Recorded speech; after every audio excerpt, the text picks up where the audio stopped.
আসসালামু আলাইকুম। আমি জুথি আপনাদের মাঝে নিয়ে এলাম প্রতিদিনের মতো আরেকটি ভিডিও। কিন্তু আজ আমার মনটা ভীষণ খারাপ, কারণ মাইলস্টোন স্কুলের যে দুর্ঘটনা ঘটে গেল, এতে করে আমাদের সকলের মনের উপর দিয়ে খুব ঝড় যাচ্ছে।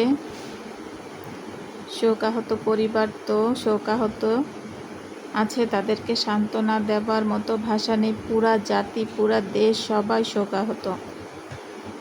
আজকে অনেক দিন আগের একটা পিঠার রেসিপি করা ছিল, ওই ভিডিওটাই দিলাম। কিছুদিন ভিডিও দিতেও ভাল লাগতেছে না, ভিডিও করতেও ইচ্ছে করতেছে না, ভিডিও কারো দেখতেছি না, কারো লাইভে যাচ্ছি না, কিচ্ছু করছি না। কারণ আমারও যেহেতু 4টা বাচ্চা, 2টা বাচ্চা আমার ঘরেই থাকে, ওরা বেশ ছোট। আর 2টা বাচ্চা সারা দিনের জন্য স্কুল কোচিংয়ে থাকে। সেই সকালে যায়, আসে দুপুরে, আবার দুপুরে যায় কোচিংয়ে, আসে সেই সন্ধ্যায়। ওদের জন্য আমার এখন যেই সবসময় টেনশন হইতো, কিন্তু এখন টেনশনটা আরও বেড়ে গেছে যে স্কুলেও বাচ্চারা নিরাপদ না। কত বাচ্চারা আহত নিহত হয়েছে। এদের মা বাবাকে কি করে সান্ত্বনা দেবে এই দেশ? ওনাদেরকে কি জবাব দেবে? এই দায়ভার কে নিবে? যাই হোক, চ্যানেলটার রিচ কমে যাচ্ছে, প্রায় 4 দিন হয়েছে কোনো কিছুই এখান থেকে ভিডিও লাইভ কোনো কিছুই করতেছি না, যার চ্যানেল রিচ কমে যাবে তাই ভেবে অনেক দিন আগের একটা ভিডিও শ্যুট করা ছিল, সেটা আজ ছাড়লাম। যাই হোক, কাল থেকে আবার টুকটাক কাজ শুরু করব। এই তো আমি পিঠাগুলো বানিয়ে নিলাম। এর মধ্যে অনেক কিছু বলিনি, বলতে পারবো না আজ। আজ এই বিষয়টা নিয়ে কথা বলবো, যেহেতু আমি ফেস দেখাই না, তাই এই পিঠা বানানোটা দেখিয়ে আমি আমার ভিতরের কথাগুলো আর কি বললাম।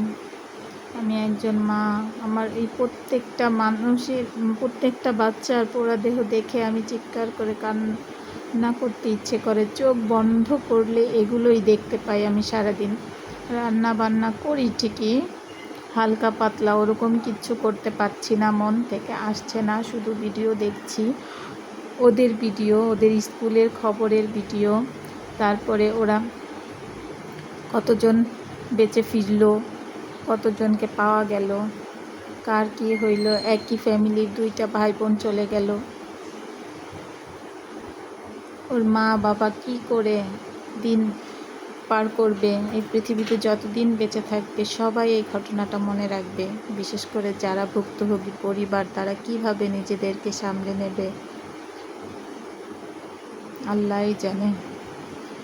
আল্লাহর কাছে বলি, আল্লাহ ওদেরকে শোক সইবার তৌফিক দান করো তুমি। আমাদের ছেলে মেয়ের বাচ্চাদের একটু হাত পা কেটে গেলে আমরা কত কষ্ট পাই, আর কিভাবে বাচ্চারা মারা গেছে দেখলে অনেক কষ্ট হয়। মনে হয় এগুলো আমাদেরই বাচ্চা।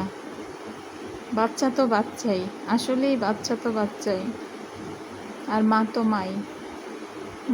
কত বাবারাও খুব ভেঙে পড়ছে, দেখলে অনেক কষ্ট লাগতেছিল।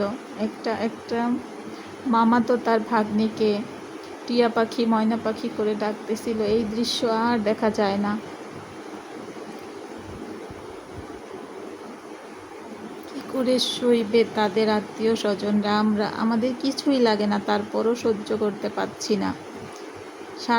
এই 4 দিন যাবত আমি এগুলোই দেখছি। আমি কোনো ইউটিউবের কারো ভিডিও দেখছি না এখন, ভালো লাগছে না, অস্থির লাগছে।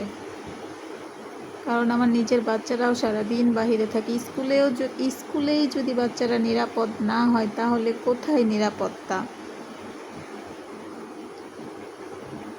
যাই হোক, আমার এই ভিডিওটা দেখে যদি কোনো ভুল ত্রুটি হয়, অবশ্যই ক্ষমা সুন্দর দৃষ্টিতে দেখবেন। আমি খুব আবেগে আপ্লুত হয়ে গেছি, আমি ভালো মতো কোনো কথাই বলতে পারছি না। যাই হোক, আমার চোখে শুধু এই দৃশ্যগুলোই ভাসছে। আল্লাহ হাফেজ। এই পর্যন্ত দেখার জন্য অনেক অনেক ধন্যবাদ।